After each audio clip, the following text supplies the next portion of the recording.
Good evening, and thank you for joining us for one of our last studies through Second Corinthians. We are nearing the end. This is our next to last study, as Paul is kind of putting the finishing touches on why he's writing this letter and the things that they need to be doing and preparing for as he is getting ready to come to them for another visit. And hopefully this will not be a painful visit. Hopefully this will go smoothly. And so we're going to think about that as we cover 2 Corinthians chapter 12, verses 11 through 21 tonight. As always, we have Ken Chapman down in Orlando, Florida with us. You doing all right tonight? I'm doing pretty good, Jonathan. Looking forward to tonight's study. And I just want to say, as you said, drawing to a close here, I really enjoyed being able to go through this book with you and see some of Paul's insights, particularly in regard to his work as a preacher of the gospel and apostle of Jesus Christ. It's so different than the rest of the stuff he writes. Even those minister epistles that we might think about. It's very different. And so it's definitely been a challenge and an enjoyable one to work through this. As our usual kind of statements before, I've had to divide it up a little bit awkwardly just because of the dividing points in the text. So we'll have three various slides tonight, and hopefully, Ken, I'll remember to have you read them for us when I move over to them. So we're going to start with chapter 12, verses 11 through 13. And if you don't mind reading that for us. The apostle says, "I've been a fool. You forced me to it, for I ought to have been commended by you. For I was not at all inferior to these super apostles, even though I am nothing. The signs of a true apostle were performed among you with utmost patience, with signs and wonders and mighty works. For in what were you less favored than the rest of the churches, except that I myself did not burden you? Forgive me this wrong." Paul is not going to get away from labeling what he's been doing as foolish. He wants them to see very clearly, to understand very well that this boasting, this has all been, kind of playing a part here. And he keeps referencing this idea. This is foolish. Remember, I'm speaking as a fool. Now he says at the conclusion, I have been a fool. He doesn't want them to misunderstand anything, doesn't want somebody holding up some evidence. Look, Paul was boasting and bragging. No, that's not what he was doing. And he's made that very clear and obvious here. But then he puts the blame on them. You forced me to do it. You're the reason I had to do this. And this is a point, Ken, you've been making, I guess, the entire study, that the Corinthians should have come to Paul's defense. They should have been bragging about him. They should have been having all these good things to say about him. When these kind of anti-Pauline folks come in, they're like, oh, well, maybe these guys are right. No, they should have stood up and said, no, Paul's our guy. He's a messenger of the gospel. He's an apostle of the Lord. We're not going to hear this. Well, they didn't do it. And so Paul says, basically, I had to.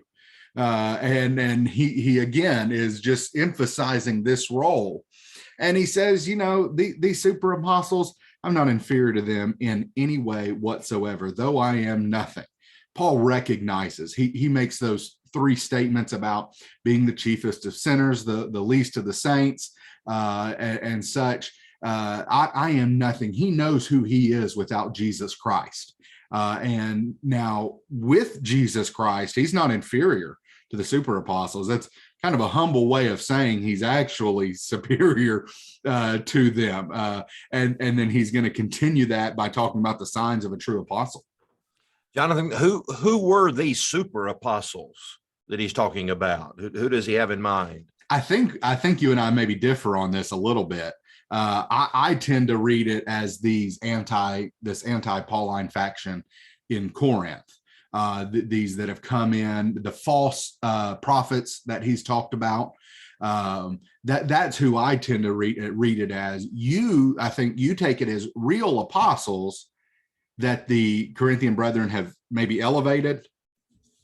I'm not really sure. There's that option that let's just take like Peter, James, and John. Right. They're the upper crust apostles, Right. and they're the super apostles. Right. And but then the other option, you're right, is that these false teachers, these Judaizing teachers, had maybe ascribed to themselves the title of apostles, made claims to be apostles. And to your argument, the next statement, the signs of a true apostle, is he saying true apostle is distinguished from these false apostles, or is he saying I am a true apostle just like Peter, James, and John, because I did the same works that they did? And so I think you make an argument either way. Right. Might bring up some trouble, kind of tongue-in-cheek referencing Peter, Paul, and or Peter, James, and John as super apostles. Might leave him some more explanations to give. But his point is that he's second best to no one. That he's not playing catch up or anything like that. That God has elevated him with this mission. It's not him. I'm nothing, Paul says. He's not bragging in himself. He's continuing to boast in Christ.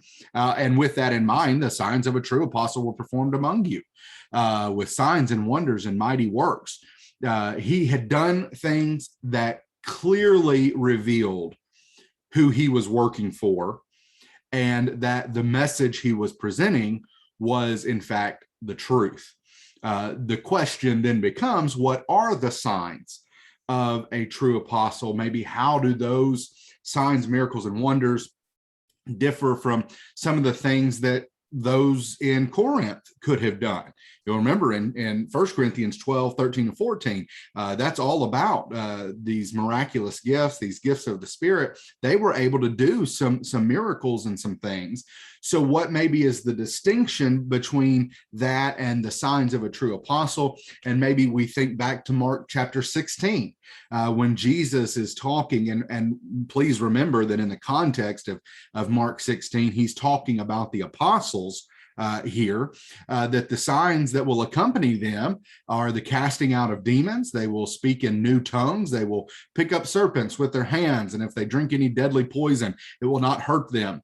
They will lay their hands on the sick and they will recover. And so maybe there's a depth of miraculous ability that is not experienced in others. And then, there seems to be the laying out in the book of Acts, the pattern that the apostles could distribute gifts of the Holy Spirit, that the people who received those gifts, they couldn't then pass it along. They could do the miracles, but they couldn't pass along that ability.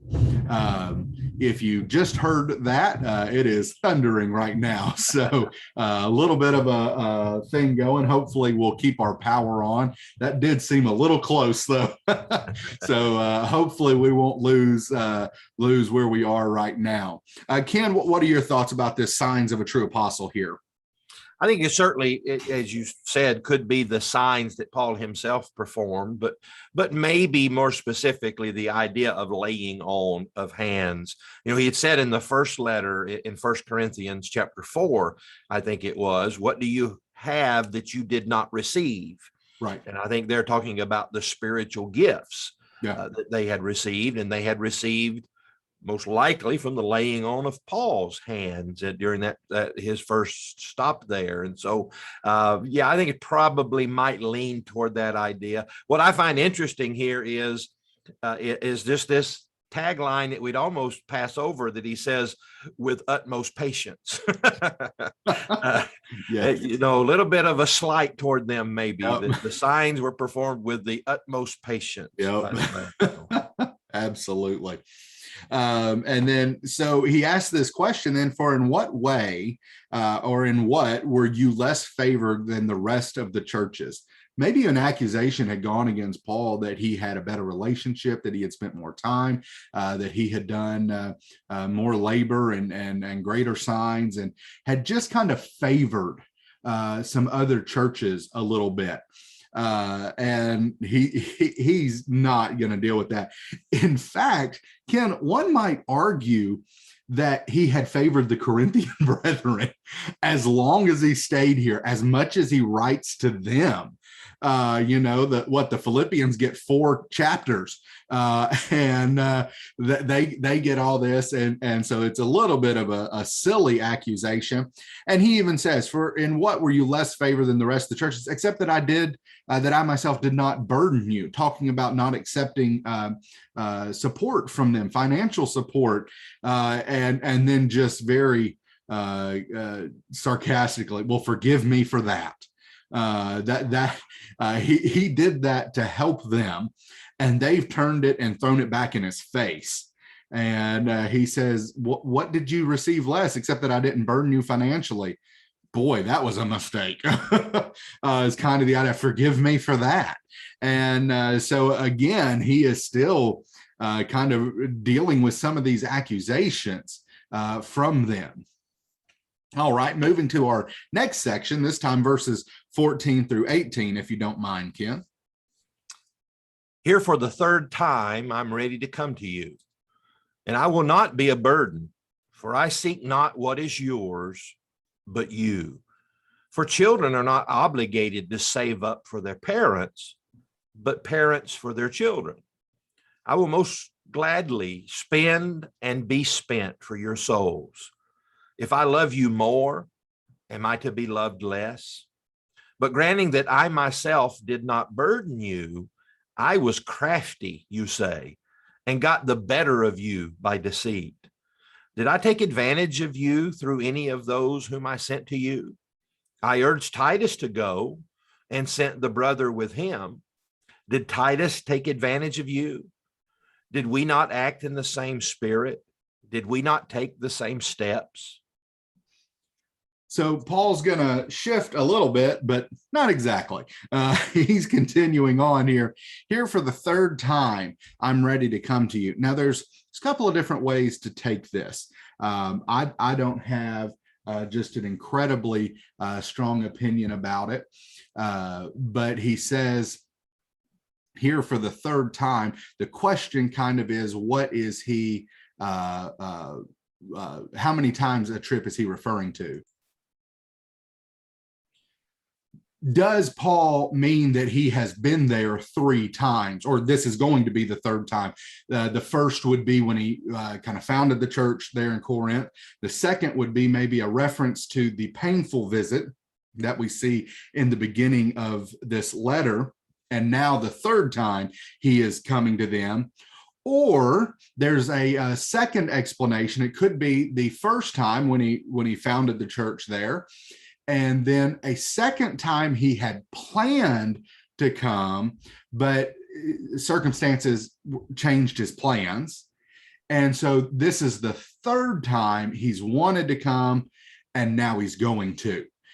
Ken, I believe that's your view, is it not? Yeah, you said you didn't have a strong opinion, and I know it doesn't surprise you that I do have a strong opinion about this. And not that it really matters in the greater scheme of things, but yes, I think he's saying, for the third time, I am ready to come to you, not for the third time I'm coming to you. Right. Because if we back up earlier in the epistle, in chapter 1, verse 15, he says, "And in this confidence, I intended to come to you before, that you might have a second benefit." Right. And then in verse 23, he says, "I call God as witness against my soul, that to spare you, I came no more to Corinth." And so I think Paul had planned initially a second visit that he thought better of, or God thought better of. And so he's now saying this is the third planned trip, but only the second actual trip that I'm going to take. That's my view of it. But. Right. And not to, just shy away from that, but fortunately, it doesn't really impact our text here. So even if people took differing views there, you ultimately come down on the same side here. I'm ready to come to you. And he says, I will not be a burden. The idea kind of getting back to verse 13 that we just looked at. I'm not going to change what I've done here. Can you imagine if he had? They would have, accused him of waffling again. And would have been more accusation. No, I'm not, because I don't seek what is yours, or I seek you. I don't want your money. I don't want what you have. I want you. And it's very interesting. I've heard men make the same claim about God in maybe givings before, or talks before the giving and the collection, that, God doesn't need our money. He wants our hearts. And it's kind of the same idea that Paul levels out here. And then he gives an analogy that the children are not obligated to save up for the parents, but the parents for the children. And Paul will occasionally refer to himself as a father in the faith, as someone like Timothy. And as he is responsible for this church's existence, he kind of makes that analogy here, that he's the parent, he's saving up for them. He doesn't need their funds, their money, or what's theirs. And then a phrase that is just one of my favorites. And I realize we can easily pull it out of context, but it's still such a good phrase. I think it's a safe phrase to kind of pull from its immediate context. He says, "I will most gladly spend and be spent for your souls." Think about what Paul has done for these Corinthian brethren. Paul has had to work secularly while he's in Corinth to make ends meet. He's pouring out his heart, his soul. He's stressed about the work there, and he is giving them everything he has. And it's a little insulting, to be honest, that they're going to say that, well, he favors other churches. He is pouring out everything he has and is for them. If we look at it in the literal sense of what he had spent or what he had given them, you can start with the gospel. I gave you the gospel, and tied to that is your salvation. But maybe in this immediate context where he talked about the signs and wonders that were the marks of the apostle, I gave you spiritual gifts. And maybe a little bit of shaming of them here, of not this, that I'm having to commend myself and boast of myself when you should be defending and commending me, but also just, really, you're going to do this? This is such a one-sided transaction. Right. I am willing to spend and be spent. I don't know about you, but if I'd have been a member of that congregation, the Sunday that this letter was read, and after that line, I would say, let's take up a collection and send it to Paul. He didn't ask for it, but we're going to send it. We need to even this up a little bit. We need to do our part for Paul. And maybe there's a little bit of that shame there that I gave and gave and gave and didn't take anything from you. And not only is that not appreciated, but you're going to throw that in my face as one reason that I'm not a real apostle. It's right. Just ridiculous. And that provides a perfect segue into the next line. If I love you more, am I to be loved less? I've given you all this. And if anything, you've actually gone further away. It hasn't brought us to, and it would almost be like the Corinthian brethren would prefer Paul play hard to get, that he'd be more aloof, that his heart wasn't so wide open, and that maybe then they would, come into the relationship a little bit more. And he continues with some accusations that have obviously been leveled, but granting that I myself did not burden you, I was crafty, you say, and got the better of you by deceit. You can almost hear these enemies in Corinth saying, Paul's up to something. He wouldn't decline support if he wasn't up to something. And so he just goes on to make clear, no, I'm not up to something. We've been level with you from the beginning. Maybe the accusation was that Paul is benefiting in some way from this collection that has been taken up for the saints in Jerusalem, or maybe that Titus or those who are going with him are maybe kind of siphoning off or channeling off some of these funds for him. Ken? Jonathan, you remember how we started this study? Paul said, I've lived my life in all simplicity. Right before you and God. No, what you see is what you get. There hasn't been any duplicitous. I wasn't up to something. That wasn't some grand scheme to be played. I'm a simple man, Paul says, and I did that so as not to burden you. Right. Forgive me. Yeah. I am so sorry. Yeah. And so we have a reference to Titus here. So we've obviously gone back to a discussion probably of that collection. I behaved just like Titus behaved, and the brother who went with him. Did Titus take advantage of you? No, he didn't. Did we not act in the same spirit? Did we not take the same steps? We've been on the up and up the whole time. So don't even think about accusing me of being crafty and of getting you by deceit and taking advantage of you. Well, Ken, my dad had a thing that usually if someone accuses you falsely, that oftentimes it's them who are guilty of it. And I think in the psychological world, they call that projecting. And I think that's what we have going on here. These false apostles, these super apostles are accusing them of doing this when in fact they're doing it. That's the problem. So Ken, a little of an aside here, this reference to this brother here, who is this guy? Why does Paul not mention him? Obviously, the Corinthians would have known who this guy was, but why doesn't Paul name him? They would have known who Titus was too, and Paul names him. Over in chapter 8 at verse 18, he references the brother who is famous for preaching. He references the brother in verse 22. So what's the relationship with this guy? Why is Paul seemingly making it a point to not name this guy when everybody knows who it is except us? What do you think's going on there, Ken? Well, I think it's obvious if you've been in enough assemblies and heard some man lead a public prayer where he's wanting to pray for a particular person that's sick, and then it just poof, he can't think of his name. That maybe that's what Paul is doing. It just, what's his name? But no, I'm with you. It's interesting. It does seem like Paul is intentionally avoiding calling him by name. And I don't know,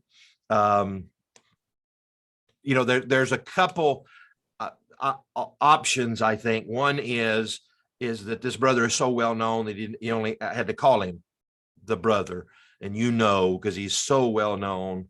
But there may also be something with this brother, whoever it is, that Paul doesn't want to mention him by name.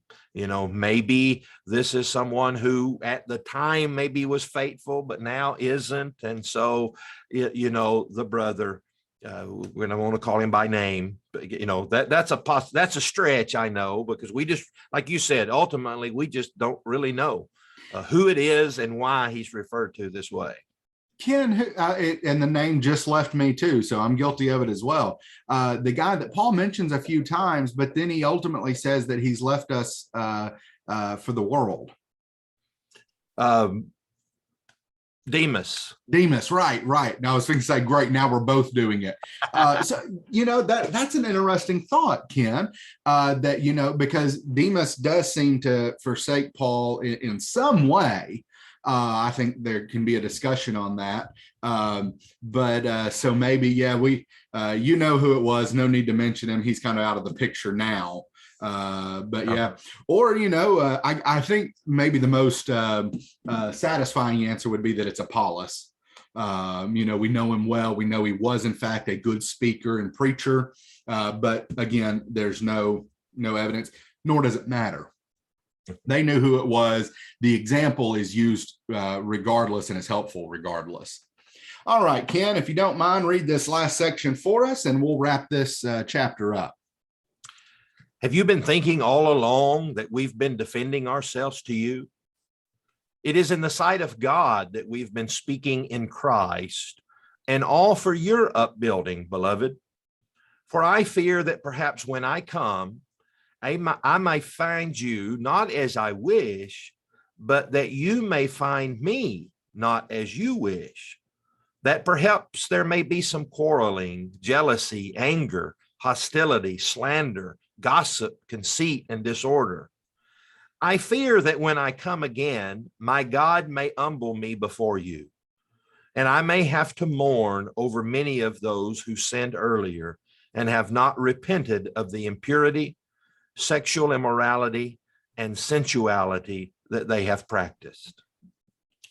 All right, so Paul begins wrapping this up with a question. It could be translated as a statement or a question, but the sense of it is, don't you for a second think that I've written this entire letter to defend myself. And this is a point I think that Ken and I have tried to make throughout this study, that it's not about Paul, it's about the gospel. Now, that involves Paul. And so if you're going to badmouth Paul, he is going to have to say, no, I have been honest. I haven't been duplicitous. Ken's already brought that reference up for us today. And I have been faithful to the word of God. Don't you for a second think that I'm just defending myself. It's in the sight of God that we've been speaking in Christ. And this is all for your upbuilding. This is for your benefit. I'm not saying this to defend my ego, Paul says. And so again, maybe another accusation that had been laid out by this anti-Pauline faction there in Corinth. And speaking of this trip, I'm about to come to you, and I'm afraid that you're not going to have done what I had hoped you would. And if that's the case, Paul says, you're not going to find me as you hoped you would. Paul's not above a little apostolic threatening. We see this, what is it, over at the end of chapter 4 in 1 Corinthians, I believe. Do you want me to come to you with a rod? He says that, and he's concerned that there might have been this quarreling, jealousy, anger, hostility, slander, gossip, conceit, and disorder that they just haven't gotten themselves together, that they're still having trouble. And a lot of this is going to come because of this anti-Pauline group and then the Christians, and they haven't just rallied around the gospel that Paul preaches. They haven't rallied around Paul as an apostle of Christ. And if this is the way it's going to be, then boy, it's going to be bad. You're not going to like it. I'm not going to be happy. You're not going to be happy with how I have to respond to this. I don't think, Ken, there's any need to really delve into all the definitions. I think we know mostly about what's going on here with these various things. What you see with this list is a divided group, and we know that's what Corinth was anyway. They were a divided church, and that's one of the reasons that Paul is spending so much time and effort with them. And then Paul says to me, it's a very interesting thing, because he's already talked about God humbling him. And he did this by the thorn in the flesh. And so now Paul says, I'm afraid that when I come, God's going to humble me before you, and that I may have to mourn over those who have sinned earlier and not repented. And I think, Ken, I've tried to craft in my mind what's going on here. And it's almost like those issues that Paul wrote about in 1 Corinthians, he's convinced that they've repented of those things. The man with his father's wife, those who have maybe gone to prostitutes, those who are suing one another in those various things. And he's convinced they've repented of that. And he's actually been bragging about it. And been telling, man, I told them what to do, and they shipped right up. They went as straight and narrow as they could. I was so proud of them. And then he gets there, and these things are still happening, and he's just deflated. Go ahead. Paul is saying, don't make me regret writing chapter 7. Right. When yeah. I said you had godly sorrow and you cleared yourself. Right. I think you're right. Paul had, back in the first letter in chapter 4, I think it was, referred to himself as their father. And you see so many parental connections that we've made those throughout. It's almost like you pulling your child aside after they've misbehaved, and you said, I was just bragging to grandma and grandpa what a good boy you were, right, how you've matured, and then you went and did this in front of them. Yeah. That's kind of that same thing. I'm going to be humbled before you when I just wrote chapter 7 that said what a great job you did in clearing yourself, and now I get there and it's not the truth. That's going to be embarrassing. Exactly. And it kind of a humbling. I don't think we're talking about a humbling from a sinful position here. That God humbles those who exalt themselves. I don't think it's that idea. But as you just said with that analogy, I think that's probably perfect there. So we really we have kind of more of the same from since we started chapter 10, that Paul is just, in my mind, he's dealing with a lot of accusations that this group in Corinth have been leveling about Paul. He's up to something because he's not taking your money. He's obviously up to something. He's not a powerful speaker. He spent more time and effort and energy with other churches. All of these accusations, and Paul is just saying, come on, these things are not true. You wouldn't exist as a church if these things were true. And again, it's all because of the gospel. It has nothing to do with Paul as an individual. It has to do with Paul as an appointed apostle and messenger of the cross of Jesus Christ. That's as far as Paul is concerned of himself. And they need to understand this, and they're going to need to wrap their heads around this. That way he doesn't have to be the fool that's doing this anymore. Ken, I'll let you have last word here, but also I just have a question, and I'm throwing this on you on the spot a little bit. What's the application for us, twofold, for us as Christians and for us as preachers? Well, I think the application here is primarily to the audience, not to the preacher himself. I guess the application would be to make sure that the preacher, like Paul, had conducted themselves in such a way that they were worthy of support and defending. And Paul, that we can say, like Paul, I've wronged you in no way. But to me, the primary application, this is going to sound very self-serving coming from me and Jonathan, but the application here is to the audience, to the congregation. If you've got a preacher who's preaching the truth in godly sincerity, then you need to be there to appreciate him, to support him, and to defend him. Because it's inevitable. There'll be accusations that will arise, and there'll be criticisms, but you need to come to his defense. You need to sing his praises, and don't put him in the awkward position that Paul is in. And that's what I'm telling you, gospel preachers across the country and across the world are craving that. Yeah. For somebody to just come to their defense, to appreciate them, and just give them a pat on the back when they need it. And I think that's the application that we need to see. You said that it was self-serving coming from you and me. In my defense, it only came from you. So now I asked you that question. I think you had something you wanted to add as well, didn't you? No, until this awkward statement, it was the perfect segue, because that's the point I wanted to make. So. Okay, well, great. Yeah, when you point out the segue, it's not as perfect anymore, is it? So, all right, well, there's some things to think about for us. Preachers, conduct yourselves in an honorable manner. And congregations, treat your preacher in the way that he needs to be treated. Support him in the way he needs to be supported. That's a two-way street, and that maybe that keeps it from being a little self-serving there, Ken. It's a two-way street. We have to make sure we're doing our job, and the congregation does their job. And just to maybe get the focus off of us, you could honestly say the same thing about elders, that it's a two-way street with them as well. Our job is to make their job easy, and to give them the support and the encouragement and the respect that they are due. All right, that takes us through chapter 12. We have one more chapter, and Ken, it looks like we didn't divide it up. So it looks like you'll be finishing us up next week as we look at chapter 13, and you will lead us through that discussion. Until then, we hope that you are blessed as you try and serve God day by day, and we will see you next Monday at 6:30.